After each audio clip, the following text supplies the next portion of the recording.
Las Vegas el 28 de junio y es que todavía no sabes contra quién vas a pelear. No, que es Islam y es Charles. Islam es más grande que tú, 8 centímetros más alto. Makhachev, si es Makhachev, te va a intentar tirar al suelo.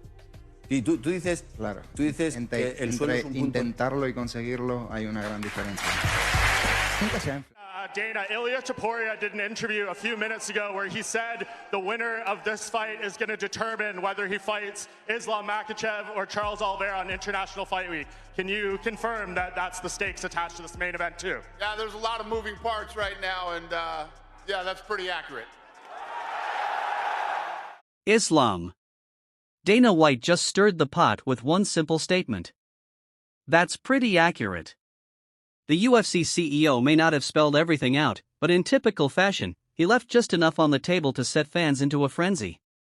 Lastly, for Dana Ilia Topuria did an interview a few minutes ago where he said the winner of this fight is going to determine whether he fights Islam Makhachev or Charles Alva on International Fight Week. Can you confirm that that's the stakes attached to this main event, too? Yeah, there's a lot of moving parts right now and yeah, that's pretty accurate. The future of two of the UFC's most stacked divisions, lightweight and welterweight, hinges on the outcome of one main event. But the biggest takeaway, the dream fight between Islam Makhachev and Ilia Topuria, a potential all-time classic, might not even happen. Everything seemed to be pointing towards Topuria's long-awaited lightweight debut coming against none other than the pound-for-pound number one, Islam Makhachev. The Georgian-Spanish star vacated his featherweight title earlier this year to chase history in his second division, and the UFC appeared ready to deliver. Topuria himself, speaking publicly before UFC 315, made it clear that he'd be headlining UFC 317. I would ask him, what's your favorite submission dark show? I'm going to submit you with that. This is a guy that's trained and coached by Khabib, who 28-0 never lost a round. I will submit him closer to Khabib used to take people in his shoulders, take them down and talk to Dana. I will take him back to Khabib. Khabib, I have to do it. According to White, the entire situation is fluid. That pretty accurate comment came after Topuria revealed his path forward depends entirely on the result of the UFC 315 welterweight title fight between reigning champ Belal Muhammad and surging contender Jack Della Maddalena. As simple as it sounds on paper, the implications are huge. If Muhammad retains his belt, Makhachev and Topuria will go head-to-head in a blockbuster for the lightweight crown. But if Maddalena manages to dethrone the champion, everything changes. Dana Ilia Topuria did an interview a few minutes ago where he said the winner of this fight is going to determine whether he fights Islam Makhachev or Charles Alva on International Fight Week. Can you confirm that that's the stakes attached to this main event, too? Yeah, there's a lot of moving parts right now and yeah, that's pretty accurate. In that alternate scenario, Makhachev reportedly plans to abandon his lightweight throne and make a move up to welterweight, leaving his 155 pounds title vacant. That would set the stage for a Topuria vs Charles Oliveira showdown at UFC 317, likely for the undisputed belt. Oliveira, a former champion and perennial top contender, has been waiting in the wings for another shot at gold. And with Makhachev potentially out of the division, the timing couldn't be more perfect. I would like to fight with Elam. That's for sure. I would like to fight him.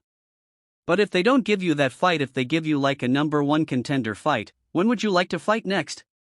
I wouldn't fight for a number one contender fight. You only want to fight for the title. Yeah, of course. Really? Okay. Of course. I understand. That makes sense to me. Look, also it's the most marketable fight. Everybody else has lost to him, right? I don't care if Islam decides that he doesn't want to fight me. I don't care. I sit till you're going to have to fight me. Okay.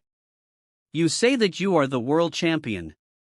You're going to keep dominating the division. All that. I'm here. You can't keep avoiding me all the time. So, you would just sit on the sidelines rather than fight someone else. I don't think that they're going to do that. I don't think they would put me on a sideline because they asked me to. I would the belt because I told them that I wouldn't fight in 145 again.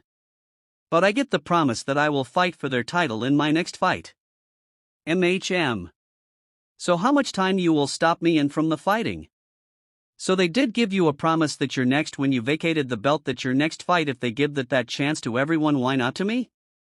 The uncertainty has created a storm of anticipation heading into UFC 315.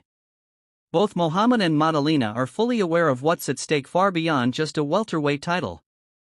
Their fight will shape the entire upper structure of the UFC heading into the summer. But what makes things even more complicated is the relationship between Muhammad and Makhachev. The two have a strong personal connection and have repeatedly said they're not interested in fighting each other. That's why Makhachev has no intentions of moving up to challenge for Muhammad's belt. But should Madalina take that title, the door swings wide open for the Dagestani to pursue champ status. There's been a bit of discussion around you potentially fighting Islam. This is something that I want to do. Islam, he's a great fighter. He's the number one pound for pound. I'm the best fighter in the world. So, I know that I can do with him whatever I want to do because I know that I'm much better than him. The UFC knows that. But at the end of the day, this is something that the UFC decides, because they know how to run the business. They know how to do it. They have a lot of experience. Despite all the moving parts, both Topuria and Makhachev have already begun training. Even without an official announcement, they seem confident that one of these matchups will materialize. UFC 317, scheduled for June 28 in Las Vegas, is expected to feature Topuria in the main event regardless of his opponent. For Topuria, it's a no-lose situation. Either he gets the super fight against Makhachev where he could cement himself as a two-division legend, or he faces a fellow former champion in Olivia for the vacant belt. A high-profile fight in its own right. There is no size difference between Ilya and Islam. It's a 145 versus a 155. Do 45-pounders and 55-libers not know? You weigh the same thing. You're talking about a 10-pound spread in the worst of cases. Are you aware that Muhammad Ali, when he was the heavyweight champion of the world, weighed 198 pounds? George St. Pierre versus Michael Bisping comes to mind. Lighter of the two, George St. Pierre winner. I don't know how Ilya would do with Islam. I'm just blown away by the analysis that he would have no chance. That's very strong language. What piece of history are you basing an advantage to the larger guy? I would love an answer. Tell me a time that the lighter guy got out in the end. Every wrestler knows the hardest guy to take on is the top guy from one weight class below you. But there's a wild card. Jack Della Maddalena. The Australian knockout artist has quietly put together a dominant 70-0 streak in the UFC, including a devastating win over Gilbert Burns. Despite being perceived as the underdog against Muhammad, he's entering the octagon with a fiery mindset. He's not just hoping to win, he expects to. And if he does, it won't just shake up the welterweight division, it will cause a chain reaction that impacts the lightweight scene as well. What do you think of Bald Muhammad as a champion? And then be honest, what do you think of his fight style? There's no question. He's got a boring fight style. He's good at holding people down, getting victories, but across the board, he can hold down the strikers. He can outstrike the grapplers. How do you rate his striking? I think he's fast. He's not, I wouldn't say he's dangerous. I definitely think he's fast.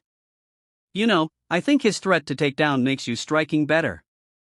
Definitely think it's a boring style, but I think winning is obviously his number one goal and fair play to him.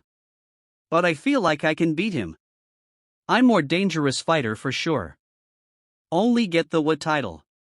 We get the WA title off a dominant finish. Molina has made it known that he's not backing down from the moment. This is his first title shot and he plans to go Allen. He's promised to bring pressure from the opening bell and isn't afraid of Muhammad's elite grappling. Surprisingly, it's Muhammad who has added a twist of his own.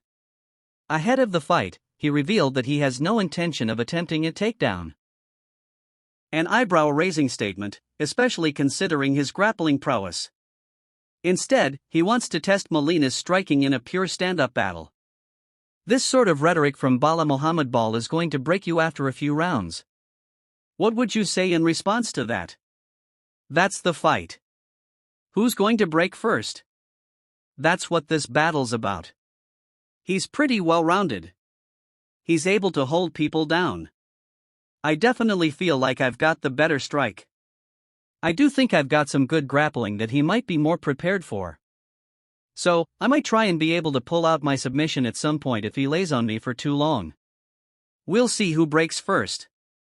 I'm going to take my opportunity and I'm going to take the belt and then they can all come to me. Can JDM submit Belal Muhammad at UFC 315? If Muhammad sticks to that plan, it could play right into Madalena's strength. The Aussie is a technical and powerful striker who thrives in high-paced exchanges. Should the reigning champion engage him in a striking battle, there's a real chance for an upset. And with that upset would come the unraveling of Topuria's dream matchup with Makhachev. I'm going to go over there. I'm going to outbox Jack. I'm not going to shoot one takedown. And I'm going to show him the meaning of Canelo hands. I'm going to show the UFC fighters, the fans, that I'm the best boxer in the UFC, the best boxer in the welterweight division. Trust me, you guys want to tune in. Don't miss it. 25 minutes later, an unanimous decision for Muhammad. Meanwhile, Makhachev has been vocal about wanting to move up to welterweight, but has stayed loyal.